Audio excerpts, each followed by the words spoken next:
All right, today we are diving into something that's, well, foundational. We're talking about how the absolute bedrock of our economy, the mainframe, is being secured for the modern age.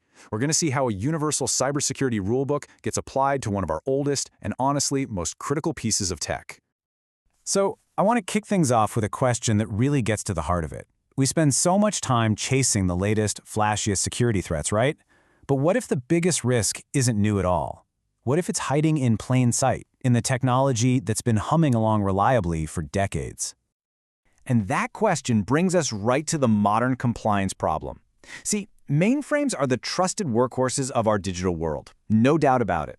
But that very trust is now facing a whole new lineup of challenges that just didn't exist before. And let's be crystal clear about how important these machines are. This isn't some niche technology we're talking about. Mainframes are the silent giants in the background, processing trillions of dollars, managing our health records, keeping global supply chains from falling apart. Their security isn't just an IT problem, it's an economic stability problem for everyone. You know, what I love about this is the huge shift in thinking it shows. For decades, mainframe security was pretty simple. You locked it in a really secure room. It was a fortress, totally isolated. But today, that fortress has 1,000 bridges connecting it to the outside world. These systems are hyper-connected to the cloud, to mobile apps, and they're under a constant microscope from auditors, not to mention facing the exact same cyber threats as everything else. That old fortress model, it just doesn't cut it anymore. So, how do you fix that? How do you secure something so complex and connected? Well, you need a common language, a universal blueprint for security that everybody, from the admins to the auditors, can understand. And for us, that blueprint is NIST. So NIST, that's the National Institute of Standards and Technology, put together this cybersecurity framework that has basically become the gold standard. It's not some rigid, one-size-fits-all law. Instead, it's a flexible, super powerful set of best practices. Think of it as the ultimate rulebook for how to manage and shrink down your cybersecurity risk no matter what business you're in. And this is why it's so brilliant. It's elegantly simple. The whole thing is built on 5 core functions that create a complete cycle for managing security. First, you identify what you have and what the risks are. Then you put safeguards in place to protect it. After that, you need ways to detect if something bad happens. You got to have a plan to respond to those incidents. And finally, you need a strategy to recover and get back to business. It's just a logical, repeatable loop. Okay, now we get to the really crucial part. You can't just take this universal rulebook and drop it on the mainframe and hope for the best. It has to be translated. You have to adapt it for the unique, powerful, and, let's be honest, sometimes complex world of the mainframe. This quote absolutely nails the challenge. It's one thing to understand what the NIST controls are saying. That's just the first half. The real work, the hard part, is figuring out how. How do you actually put these controls into action on the mainframe's operating system, z/OS? And just as important, how do you prove to an auditor that you've done it? And this whole translation process, it has a name. It's called mapping.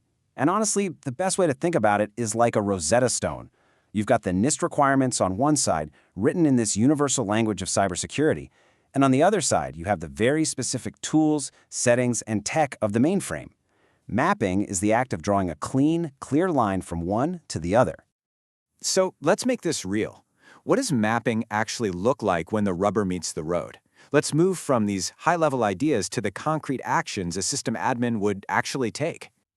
Now, the main NIST document for this is Special Publication 800-53, and it's important to know that it's evolved. The older version, Revision 4, was very much a compliance checklist. Did you do this? Yes or no?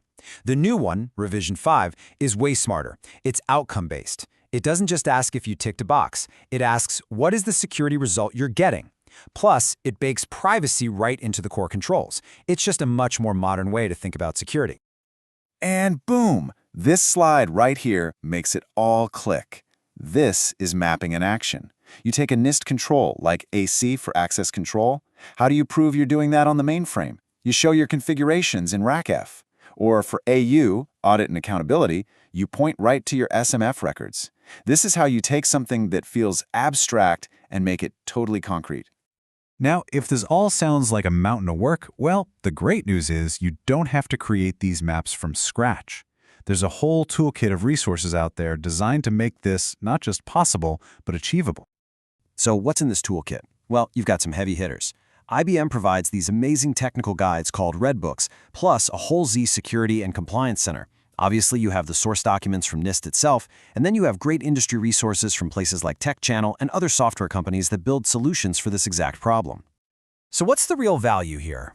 The bottom line is that these tools do the heavy lifting for you. They give you the pre-built maps that connect NIST controls to ZOS settings, they automate the incredibly tedious job of collecting evidence for auditors, and they wrap it all up with expert guidance. So your team doesn't have to be world-class experts in both NIST and mainframes at the same time.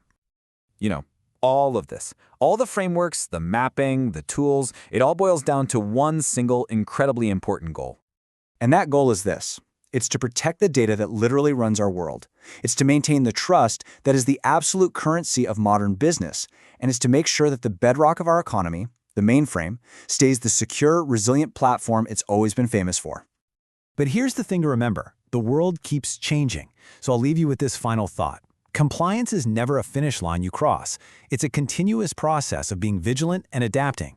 So the real question isn't just, are you compliant today? It's, is your most critical infrastructure actually ready for what's coming tomorrow?